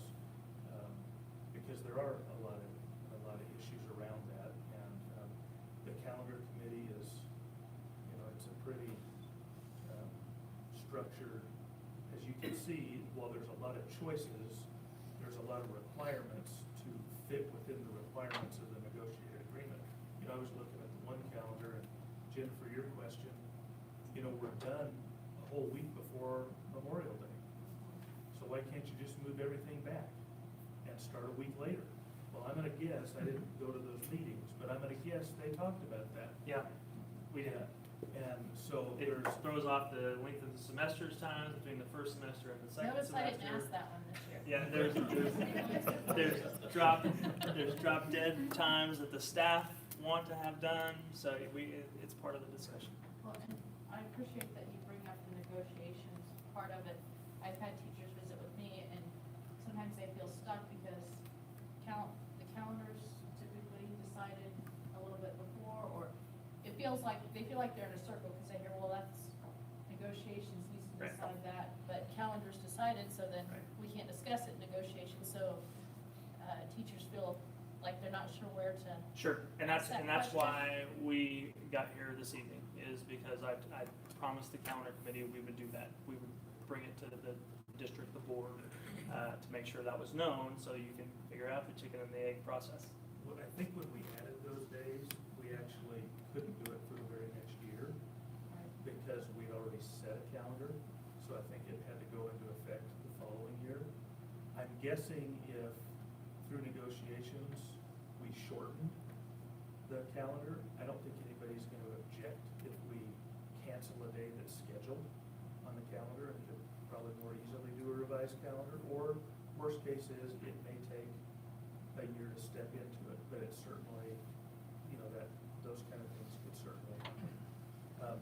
The other thing I would point out about that time, we, in our district, when the state started cutting budgets, we didn't have to cut as much as other districts did because we had room to raise our local option budget.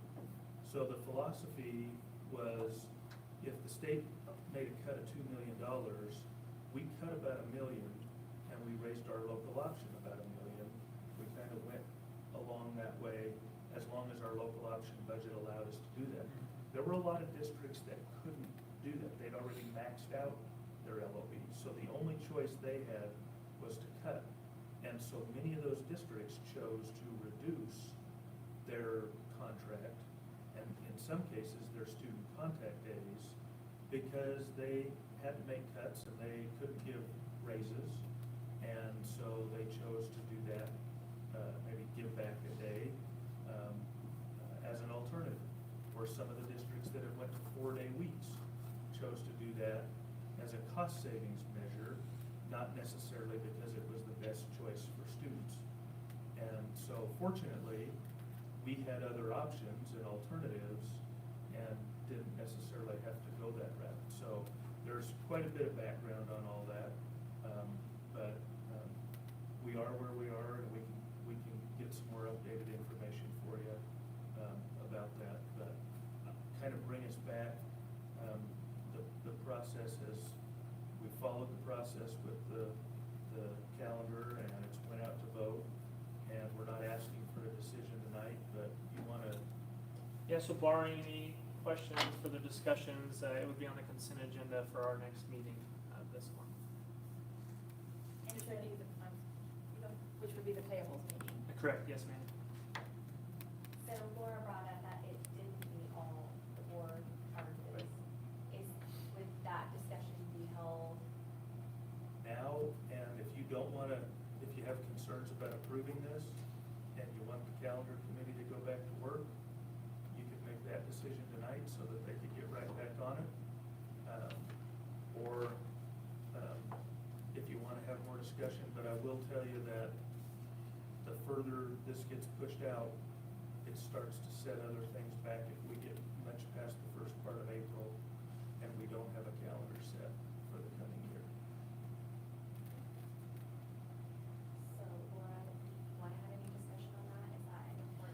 No, I wanted to point it out that it didn't meet that particular criteria, but I believe in the committee process, and if this is what the committee's recommending and passed by the teachers, I'm not gonna stand in the way of it, but I do wanna point out that it did not meet that criteria. Any other concerns? I'm curious about what, maybe I missed this, what percentage of the staff voted on this? You have that Yeah, number. that's right. Like I said, I probably missed it.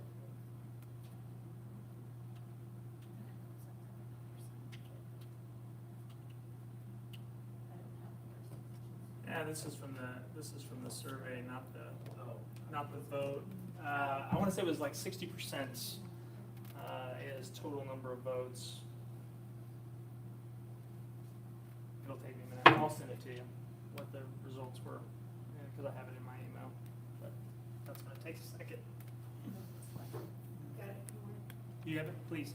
It looks like there were 357 voters, and draft B had 215, draft A had 142. So what was the total number of voters? 357. So what percent, can we do a percent, what? Yeah, but that math is hard, so. Yeah, use the calculator. That's why I asked you the question. So of the people that voted, 60% voted for draft B. Was that the question you were asking? Okay. What percentage of teachers did we Oh. have respond? That's a Total good one vote? too, but just what percentage of our teachers are? About 60. Okay. Thank you. Okay, with that, do you have any more board discussion or concerns, or do we feel comfortable, proceeding and voting at the next meeting?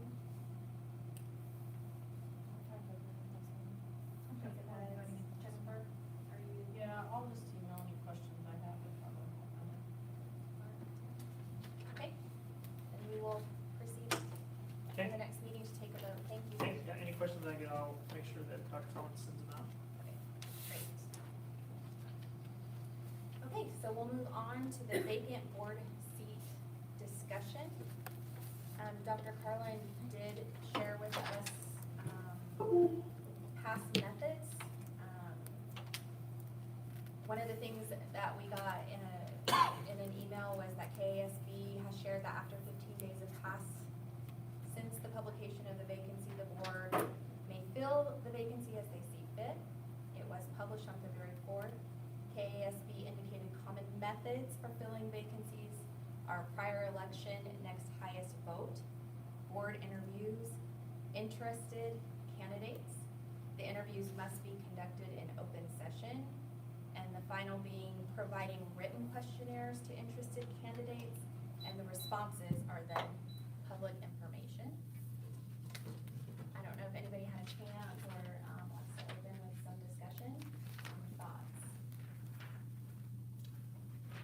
I haven't, I'll just throw it out there as a thought.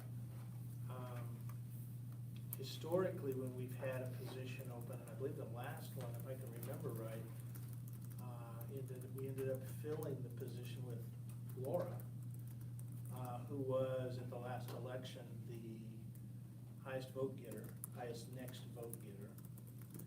And I think it's important to think in terms of relative votes to a certain extent, because you wouldn't want too much of a difference there in that consideration.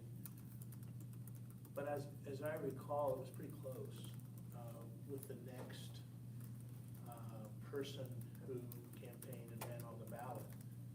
And so I think there's certainly an obvious option there to consider based on what we've done in the past and as an expression of the voting community of 457. So I just put that out there as an option. I kind of like that personally over other options, just because of that expression of the public will.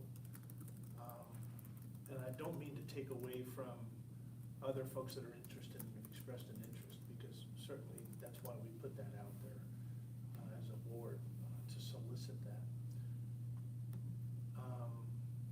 I'm just saying that personally, I kind of favor that approach just from the standpoint of that community engagement in the question and our need to fill the positions so that we can proceed with that collaboration we cherish on the board between 7 individuals.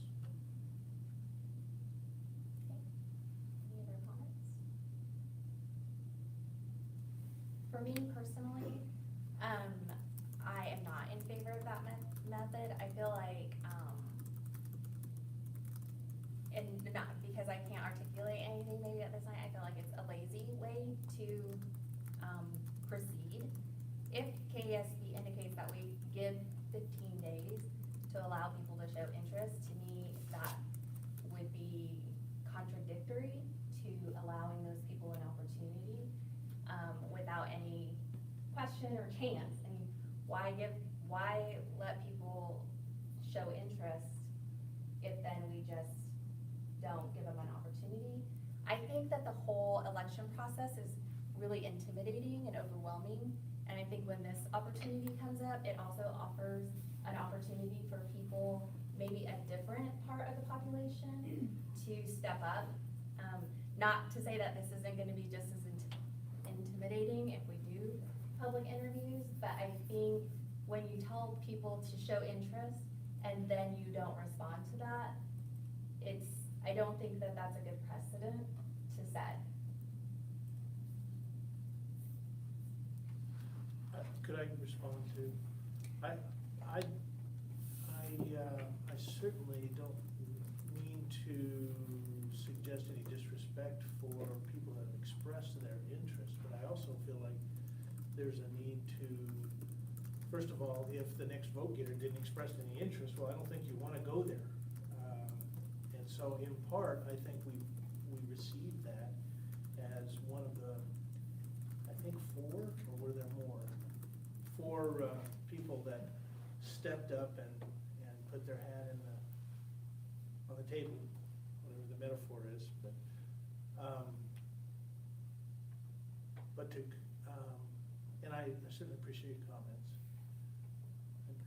I'm thinking though that it's quite the process that you're considering, because won't we have to basically go through a process of interviewing and, I mean, regardless of what we do, there's a judgment. And so we either go through a process of interviewing and collaborating to determine the best responses to questions or whatever the process is that we devise. It's still a judgment of us. And certainly we have been voted into this position by the voters of the district. So we can do that. I'm just saying that my thought and approach, putting that on the table, is just simply relying on that process that's already there from the voters. And the only time that I would not go with that is if that next vote getter did not express interest. Yes. I tend to agree with Mark. I have a tremendous amount of respect for the other people that have put their name into the hat to do this, and I know that anybody that's put their name in would be more than capable of filling that position and doing a fabulous job. My feeling is that if we have people that have voted and we have a person that was on the ballot, then to me it's honoring the voters that have already voted in the community, instead of us just making the decision and voting on our own for that piece, if that makes sense. Like I said, I have a tremendous amount of respect for the other people who put their name in, but I feel like we need to honor the community and the votes that they've already put forth to be able to do that. If I can clarify on something, it wasn't KSB's suggestion that we wait 15 days to see who is interested. We are statutorily required to publish the notice of the vacancy and allow for 15 days to pass statutory requirement that we have to comply with, which we have done. Considering the last 2 vacancies that have come up, and that the USD-457 Board of Education, obviously not necessarily this board, have honored the will of the electors or the voters. And obviously, that's how I got on initially. I think that's something that we need to honor, especially considering how recent the election was. Okay, anybody else? Jennifer? Tim? Well, one of the troubling things for me is that I think we were forwarded an email from one of the people that would like to be considered that laid out the argument for why they should be considered. And I don't actually personally know any of the other people that would like to have this position. But when I got the email, I felt uncomfortable with the fact that I now had information about one candidate when in fact I have no information about the other candidates. And I wondered about the fairness of that. I'm a little torn about that. And then I think I definitely would echo a couple of points that Dana has made, and that is we look for high-quality people to participate in all aspects of committees, site councils, this board, and I wonder, as Dana does, if we aren't placing sometimes barriers to participation from people who might offer a diversity of opinions and outlooks. And I see this as a unique opportunity for us to at least consider whether or not we are able to better diversify this board. I'm not sure that Mark and I are highly diverse between the two of us. I mean, Some would say yes, and some would say no. he's got better hair. I don't know if that's it, but and I do think that at least my personal feeling on my election was that it was name recognition, and that's troubling to me. I saw some candidates in the last election, got to know one of the candidates, got to know their background, and they had an incredibly diverse and rich experience that I thought would really bring a lot of different ideas to the board. And unfortunately, running for office and putting yourself out there as someone who could publicly lose a contest, I know was stressful for me. I did have to put up some of my own money, put up some of my own signs, and I just wonder about those barriers. And I do appreciate the idea that this selection of the next highest vote getter is respectful to the public, but we are forced on this board always to make decisions that we may know is good for the school, good for the kids, good for the board, good for the teachers, but may not be, if you were to take a vote, may not be the most publicly popular thing to do.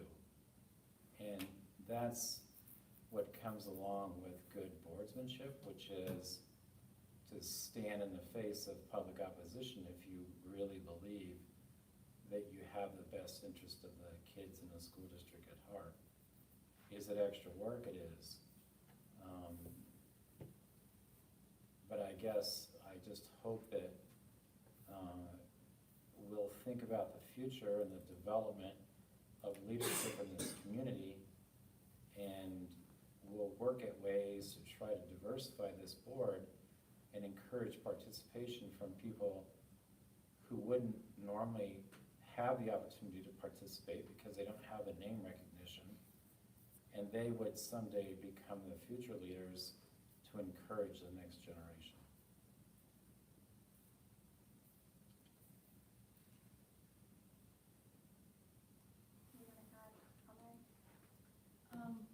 I guess I like some of the points that Dr. Hannigan made, but I also feel like trusting the process.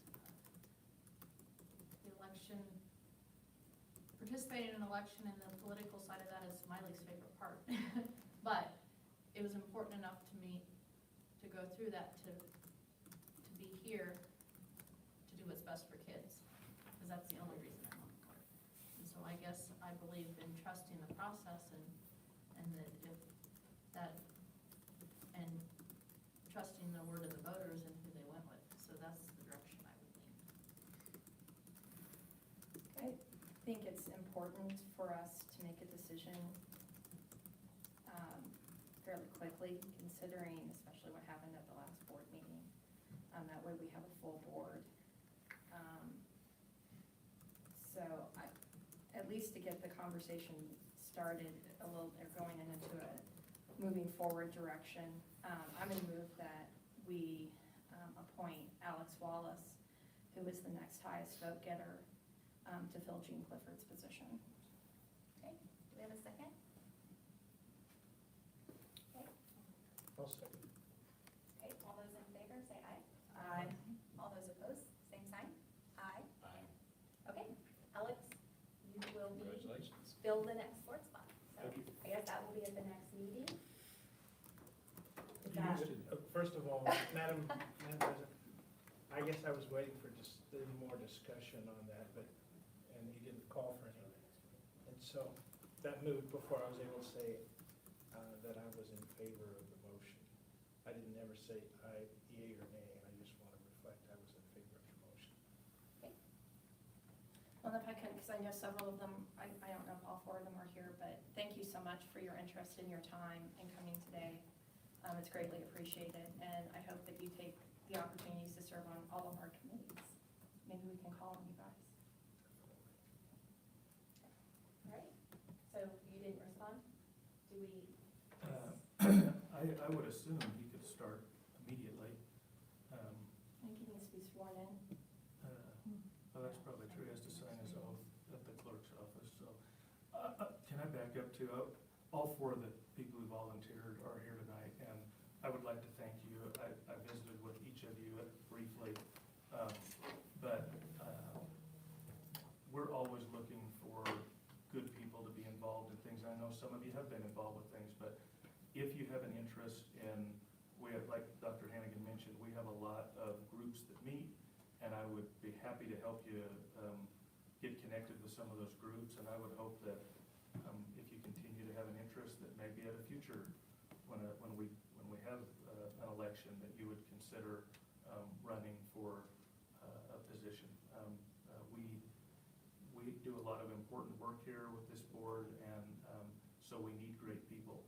The comforting part to me in this whole process was we had 4 good candidates to fill that spot, but obviously there can only be one. So if I can help you in the future, if you would like to follow up, please give me a shout, and I would be happy to help you any way I can. And then we'll get with the county clerk and follow up on Mr. Wallace's appointment. okay. Okay. And I just to put out there too, is my vote was not a vote against Alex, it's a vote against the precedent that was set, because I don't think that is the best, I don't agree with that part of the process, so just FYI, Alex, I'm excited to have you on the board, so. Any other comments, or? I do want to say that I'm really appreciative of the interest I mean, such a commitment to even throw your hat in, and it's just a great thing, and so everybody that did that is to be commended. Okay, anybody else? move on to board open discussion. Janine, would you like to start? I don't have anything right now. I'm not at work. At her job. I guess I could mention the chamber banquet on the 6th, since Laura's giving me the evil eye. On the here. 5th? 5th, Thursday. It's been all day. It's Monday. Yeah, definitely. KSB is having a comp training in Scott City on Thursday. You should be done in time to go to the chamber banquet if you want to go. It's on school finance. It looks like it'd be a really good one for us to, if you're able to go, especially since it's in Scott City. So, and I think that's all I have. Tim? I made a little bit of a reference this evening to the fees that the high school students pay to the community college, just so I could catch all of you up. I've been meeting with Dr. Carlin and doing some research on what those fees are.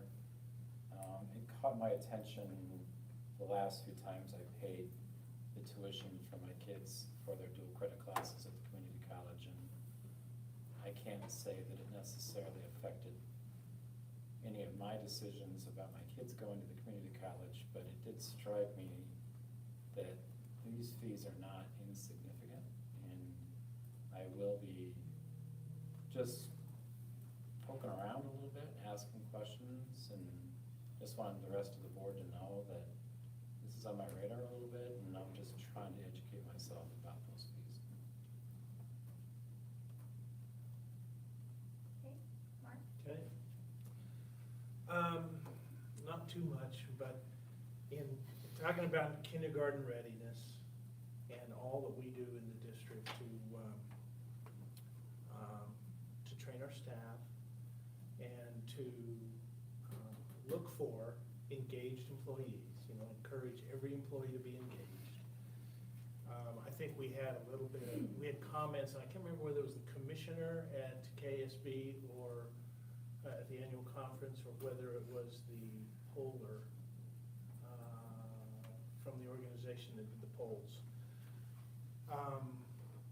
But basically it highlighted in some of the comments how important it is to encourage staff to remain engaged.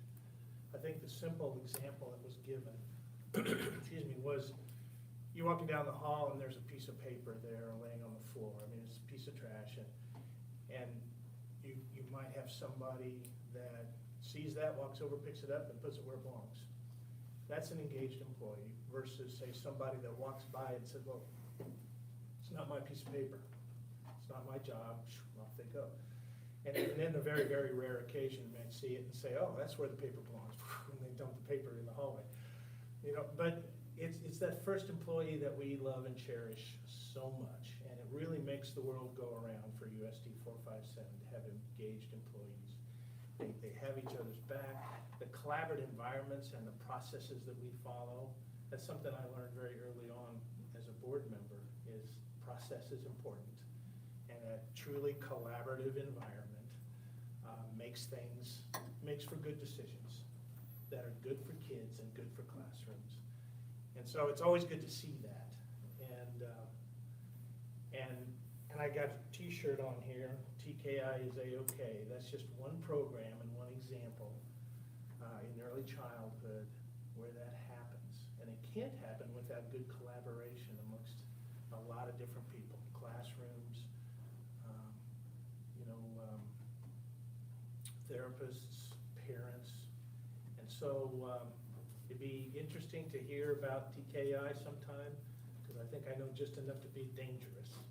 But it's one of those things, I think, one of those tools that we have at USD-457, we've had for many, many years, to try to deal with all of these young minds coming in early childhood and getting them ready for kindergarten. And for those kindergarten classrooms to be able to address a reasonable group of kids that aren't too diverse or don't include kids that maybe need self-contained or some other middle, which is what TKI is, some other middle ground. So it's just an example, I think, of process and engaged employees that really help us make it happen with early childhood and transitioning into kindergarten. So I made this t-shirt. You know, more specifically at Florence Wilson, they had, not Cat and Hat, Dr. Seuss newspaper day. So it was headlines, so white shirts and black newsprint. So I had the shirt made up for that reason. I don't have anything else. Okay. Dr. Crowley? I will be going to Washington DC tomorrow with some people from the Kansas Children's Service League. We were selected last spring to a partnership program with the Office of Head Start. And one of the things that kind of wasn't mentioned tonight in terms of kindergarten readiness was a partnership with Kansas Children's Service League and our local Head Start folks. Another example of an agency in this community that's working collaboratively with us to help address that readiness issue. And not only for, one of the things I've learned from this process is they're not so much about kindergarten readiness for kids as they are really about helping families address that as well as many other needs in their lives. And so the whole purpose of the program was to increase collaboration and communication between Head Start programs and local school districts. So when our folks wrote the application last year, we were one of 12 districts selected. So that was pretty cool. And I'm happy to report back that we have improved our communication. Mary Martha Good was hired as director about the time all this was getting going, and the people there have been great, and our folks on our end have been great, and we're starting to really see where that communication is actually making a difference in some of the services for kids. We still recognize we've got a big gap of needing to serve more and more kids and more families. So we've got a lot of work ahead of us, but we actually have the attention of the National Director of Head Start, and we're going to her turf Wednesday and Thursday to hear what others are doing and look for more ways, report out about what we're doing and look for more ways that we can make things even better. And then lastly, just want to tell you thank you. The board sent a plant the passing of Mary's mom, and that's been a difficult thing for her in her life, and but we certainly appreciate your thoughtfulness and your support during that time. So thanks. And I just want to mention it was one of 12 districts in the nation, not just the state. So I'm glad I didn't have to bring it up to you. Okay, so the next board meeting will take place on Thursday, March 26th, 2020 at 5 p.m. in the board meeting room at the Educational Support Center. And we will move on to executive session. I may, just as an FYI, I might not be here, so KH soccer, we'll see.